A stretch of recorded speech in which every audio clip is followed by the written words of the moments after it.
هذا النشاط هو داخل في التكوين ديال الطلبه، ولكن بعد ما قضاو سنتين دابا كي ينتجوا وحول واحد التيمه ديال لا ديكونستركسيون اللي هي تيمه فلسفيه، ولكن ايضا تمارست في الفن وفي جميع الحقول ديال المعرفه.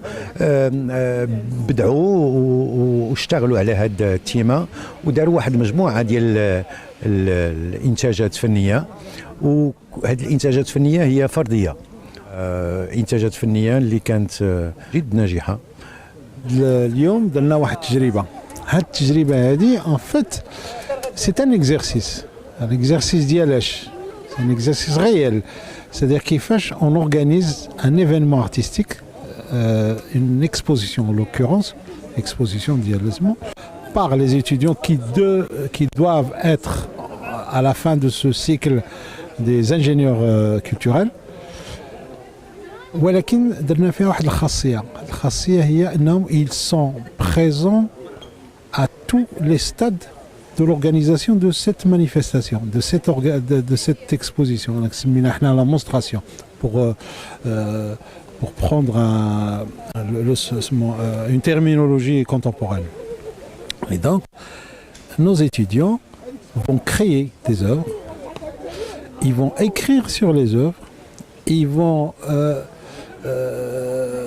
organiser l'exposition, ils vont parler, c'est dans la communication, c'est-à-dire avec des teams, des équipes, ils vont essayer de chercher de l'argent, c'est-à-dire le sponsoring, ils vont corriger les textes, etc.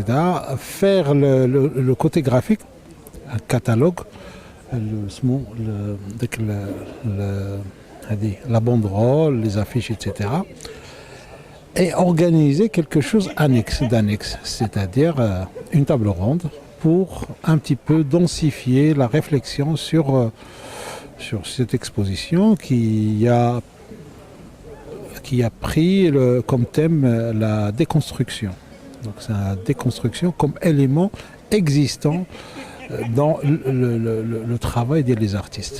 دونك الورشه هي كاينين جوج الحوايج، كاينه الورشه وميم طو كاينه لانستالاسيون اللي كتهضر على الصور النمطيه ديال انسان مغربي كيعيش في مجتمع كومبوزيت. انا رمزت الصور النمطيه هي الاشياء اللي كتدفع الانسان الى الانتحار المعنوي. دونك واخا ما كيعيش مزيان وهذه حيت هو حامل عن طريق التربيه ديالو، عن طريق بزاف ديال التنشئه الاجتماعيه ديالو، كيولي حامل الاشياء. الرساله ديالي هو اننا خصنا نفككوا الصور النمطيه عن طريق المعرفه، نوعاو بهذه الصور النمطيه اللي عندنا تجاه الاخر، ونحاولوا نوعاو براسنا والعيش المشترك مع الاخر، وان الاختلاف ماشي مشكله، بالعكس هو غنى. اليوم بحال كاع الطلبه تاع ماستر انجينير كيلتورال اي ارتستيك درنا مجموعه ديال الاعمال الفنيه. العمل الفني ديالي انايا كان عباره عن بيرفورمانس بويتيك. هذا البيرفورمانس الشعري يقوم على تمزيق مجموعه من القصائد واعاده بناء نص جديد. النص الجديد كنبنيوه انطلاقا من دوك الاشعار اللي تم تمزيقهم من قبل. اللي كيقام بهذه العمليه تاع التمزيق ولا تاع بناء ولا تاع تركيب النص الجديد هما مجموعه من الطلبه تاع الكليه ومجموعه من الاساتذه ايضا. هذا الفعل هو نتاج تفكير مطول في علاقتنا الفعليه بالشعر، كيف نتلقاه وكيف تخزنه الذاكره وما يتبقى منه باعتباره اثرا. هكا كيتولد الشعر. الشاعر ما كيكون صفحه بيضاء، الشاعر كيكتب انطلاقا من داكشي اللي عاش، انطلاقا من داكشي اللي قرا، انطلاقا من داكشي اللي شاف، ويقوم بعمليه تجميع او لا اعاده تركيب كل ما مر عليه في حياته. داكشي علاش اعتبر الناس اللي شاركوا معي اليوم في هذا البيرفورمانس بويتيك هم شعراء حيت قاموا بتركيب نص جديد انطلاقا من بزاف النصوص، لذلك اعتبرهم شعراء، وكلنا شعراء كما كلنا فنانون. لوفر اللي درت انا وامال طرار اللي هو انه جنا واحد لانستالاسيون، واحد الكاس اللي ملي كيكون خاوي كنصوروا بنادم كيكون نورمال، ولكن ملي كدير فيه الماء كيديفورما هذاك الشكل ولا هذيك التصويره ديال هذاك البيرسوناج ولا هذاك لارتيكل ولا هذاك لوبجيكتيف اللي كاين ورا هذاك لانستالاسيون. يعني كتفكك، يعني الصوره ما كتبقاش واضحه ولكن كديفورما كتفكك. طالبة أمل طرار، سنة ثانية ماستر الهندسة الفنية والثقافية.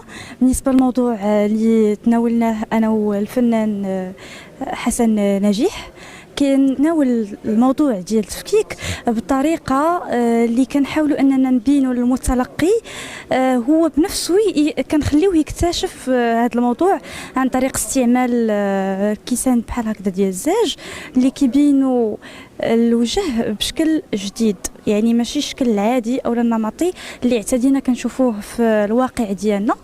واستعملنا كذلك المرآة اللي كتعطينا انعكاس الوجه، وكان الهدف منه هو اننا كناخذوا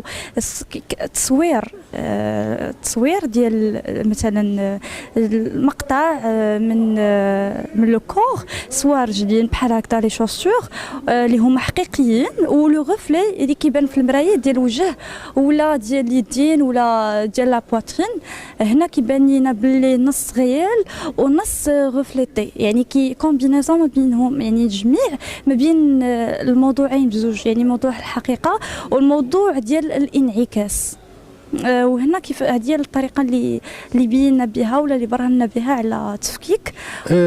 هذه الفكره كيفاش جات، هو هذه واحد الحويجات بعدا لعبناهم كلنا وحنا صغار، كنا لعبنا درنا الحديد ودرنا تحت مرو العيار ولعبنا هذه اللعبه. قلت غادي نلعبها وانا كبير ونشوف واش غتعطي. ومنين لعبتها وانا كبير بنت لي فيها جماليه وفي هذه المسائل وداك الشيء. قلت كواسير هذه طيب علاش ما نخدمش عليها. بديت كنبحث لقيت هذوك سيدي هاد بحال هاد التنصيبه سميتها بالمتلاشيات. المتلاشيات وهو مثلا عندنا هذا حديد وهو خدت مثلا على اساس الطياره، الطوموبيله، الموتور، الالات كلها الحديديه كتلاشى، ومني كتلاشى كترجع غبره كترجع غبره. وانا جمعت هذيك الغبره ديال الحديد وهي اللي حاولت نرقصها عن طريق المغناطيس. وهذاك المغناطيس هو اللي زرع في هذاك الحديد الروح، حيت عندنا حنا الحديد كيتمد، الحديد كيمتاز بالصلابه والبروده وكيتمدد عن طريق النار ولا عن طريق العصا. حنا حاولنا نقصوه بواحد السلاسه وداك وبواحد يكون خادع لواحد الموسيقى اللي غتعطيه هذاك التحرك وداك الشيء بلا ديك العصا ولا داك الشيء. هو من وراه بلا كاينه واحد الخلفيه. هو احنا كنسيني فيه حتى الناس الشيوخ الشيخوخه مثلا. الحاجه الانسان ملي كيشيخ وكيتلاشى بحال هذا الحديد كيتهمل، وملي كيتهمل حنا ما بغيناش يتهمل، بغينا كنحاولوا باش ترجع فيه الروح. يكونوا جمعيات، يكونوا مسائل، يكونوا هذه اللي غادي يعطيو واحد النفس لهذاك الشيخ اللي هو ادى واحد المجموعه ديال الاعمال في حياته. وفي الاخر كيقولوا لي غادي باي باي سير تقاعد. وملي كيتقاعد ماشي حنا بحال اوروبا، الانسان ملي كيتقاعد هذا كيولي عنده قيمه ولا كتولي عنده مسائل. حنا ملي كتقاعد صافي كتلاشى بحال هذا الشيء اللي شتي، هذه المهملات وهذا الشيء. الهندسه الثقافيه هي اللي تحت لنا هذه الفرصه باش غنعرضوا هذا الشيء. لو كون ما كانتش هذه التظاهره اللي داروها الطلبه وهذه المسائل ما يمكنش غادي نعرضوا حنا هذا الشيء. هذا غادي فين غنعرضوه؟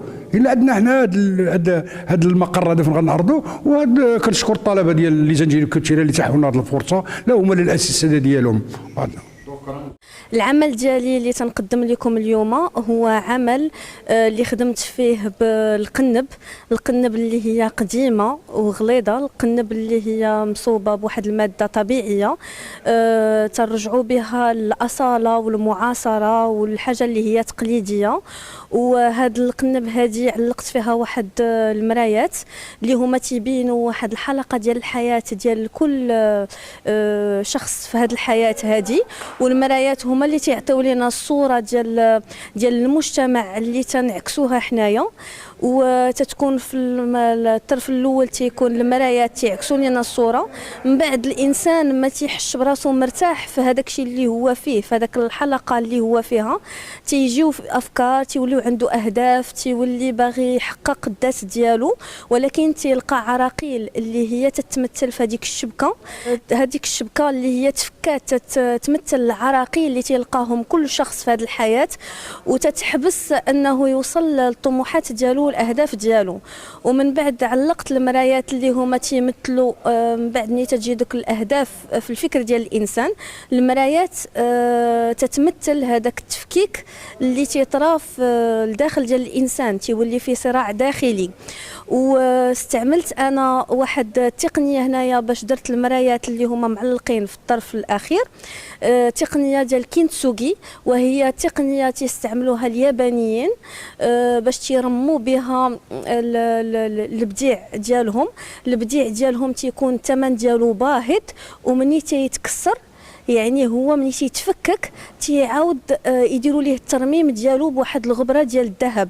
وهنايا استعملت واحد لو برودوي اللي هو اور واحد الماده اللي هي رمات هذيك المرايه باش تتبين بانه من بعد هذاك التفكيك اللي طرا بسبب الوصول ديال الانسان للاهداف ديالو، هو تتكون عنده اصلا كل شخص فينا تتكون عنده واحد القيمه، وتتزاد القيمه ديالو ملي تيرمم راسو وتيرمم الافكار ديالو وتيحقق الذات ديالو بالوصول للاهداف ديالو.